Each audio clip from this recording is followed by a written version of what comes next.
forces stuff. Anyway, but civilians use that too. It's for backcountry skiers. They put their skins on. They have releasable actuation on the heel for their skis, and then they can lock their heels in when they come back down. And so we had a lot of people, which I really do appreciate them, volunteers, search and rescue volunteers, going up there. And thank God the doctors had avalanche beacons, and they were transmitting. So, but it was such a huge area to cover that it took us 11 days to find them. And their parents had already shown up, and they were down at our briefing area every day. And when I landed in the helicopter every day, I was like, I don't have anything to tell them. What are you going to tell them? We're working. We found them. We found them, and we shore hauled them down. And we passed them off to the coroner, and the folks had their sons. And there were 2 doctors from Utah.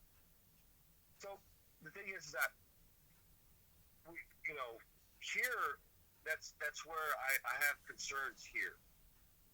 I was stuck in traffic the other day on I-25, and they closed both directions of I-25 because they had a jump, right? And I'm looking at this track, and it was hot as ever, right? And I'm thinking, God, if we have somebody here with a medical emergency right now, because I was a paramedic, I was like, and I have a med kit, I always carry something. I was like, dear heavens, if we have somebody with a medical emergency, they're trapped. There's 3 lanes of traffic. They're going to have to come from the other part of the highway, and it's hot, and we all have to cut our engines off because we don't know how long we're going to wait. And it's the police ended up, after an hour, then we actually saw law enforcement walking through the traffic, and he's telling us, we got a jumper. And I'm like, whoa. We're all going to jump here in a minute, man, because this is not cool. This is unbearable, all right? We don't have – why aren't you letting us off on this next exit? What? And these Jersey barriers that we were next to, they should be removable. They always are in California. They should be removable. They should be able to divert traffic. They should be able to have a release valve, okay? And we don't think of that until it happens. They were like, well, it's just, we talked them down, or they jumped, or whatever. It's like, look, this is a problem. We can't have this. And I tell you what, John, I looked at the overpass, and I was like, they wouldn't die? It was like 14 feet. I'm like, they're going to break their leg, or even if they jump head first, they ain't going to die. Yeah. So it's like, I don't mean to comment on that, but I'm just like, and you know what? I feel for that individual, and if they're going to that extreme, that's a problem in our community. Just like the extreme that these people take with these assault weapons and indiscriminately kill children and Americans because they're upset. Because I'm upset. It's like, you ain't upset. You're spoiled, and you're lazy, and you don't know the value of life. And you've been consummated by all this social media and well, I'm going to tell you, these video games that we got out here, John. Wow. Yeah. We're making shooters. We're breeding shooters and killers through this. I'm just going to tell you straight up. It's a travesty. It should. I understand freedom of speech and not restricting. I can see it both ways. We got everything on the internet. It doesn't matter. It's all free, But the thing is that in Hollywood is to blame too. America is to blame.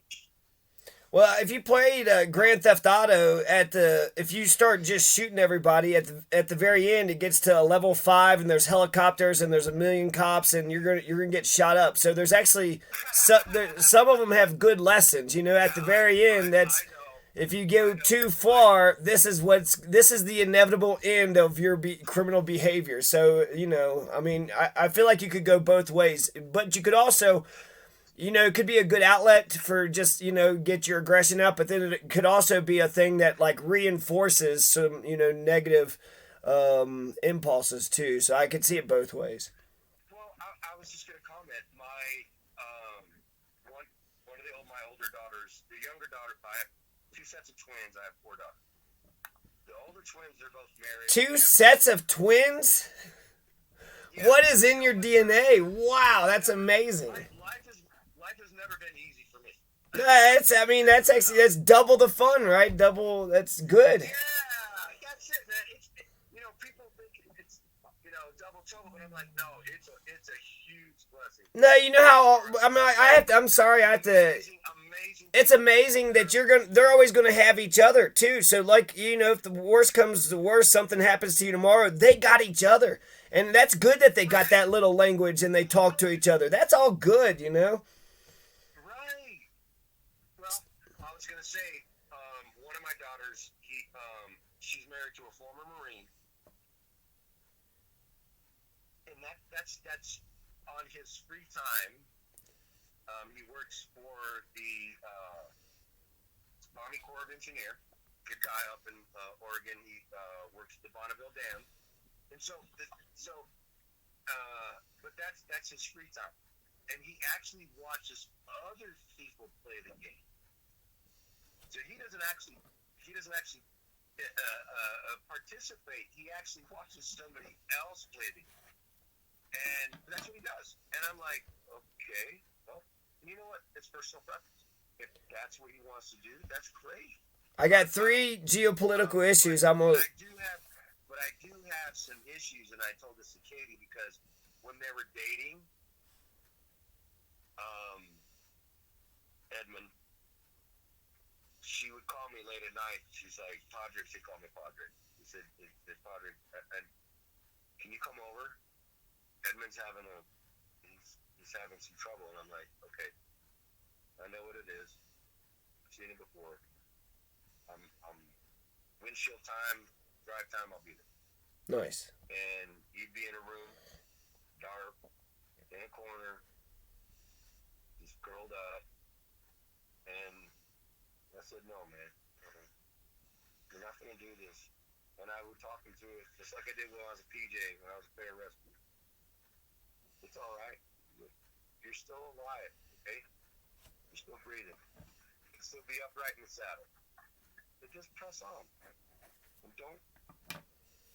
And I would try to explain to him that it wasn't his decision to be there. You were sent there. You were. And I remember saying this at a rally the other day, and it's hard. No, it was a phone call, and it was about the actions that were taken at Uvalde, Texas. And I said, well, sir, what you have there is a standard rules of engagement. So that's what needs to be addressed. And then I said, let me tell you, it's difficult because I was a pararescue team leader. I said, the most difficult thing I did was to direct my men to engage. Okay?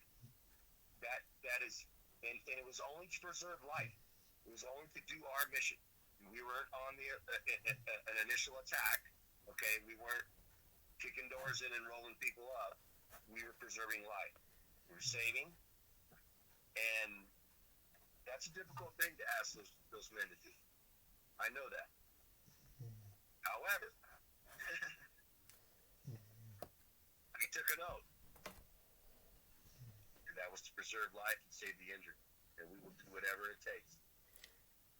Man, that's actually why I like the sorry to interrupt, but I like the soldiers like more so than the police, because I feel like when you go overseas and you're fighting for all of America, it's different than if you're like policing our own streets and you're like just trying to get. It's completely different. It is completely different. I almost want just switch out the cops with the troops. I feel like I would like that so much better because you're right about the rules of engagement. Not only is that they should have engaged a lot sooner, but also they engage with people that have no guns. So like they don't seem to have a continuum of force or any kind of standards whatsoever. They seem to be trigger happy when it comes to shooting somebody that doesn't deserve to be shot. But then when there's people that actually needs to be rescued, where the hell are they? And we spend so much money on the damn system when it comes to the criminal justice system and the police and the judges and the prosecutors.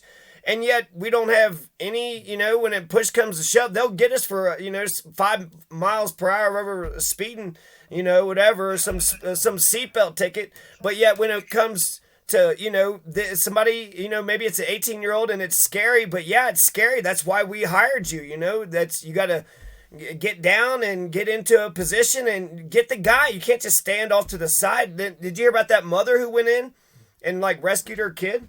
Yeah. They arrested her. So not only were they not doing their job, but they were telling other, parents not to do theirs.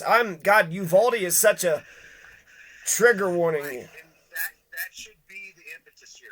That should be the catalyst to actually lay the brick for the road that we are going to pave to get this country and rope this in, tie it down with legislation. Maybe. I think so. I think it's America's broken. I feel like when I saw that thing, America's broken. When I saw Uvalde, I'm like, God, this is.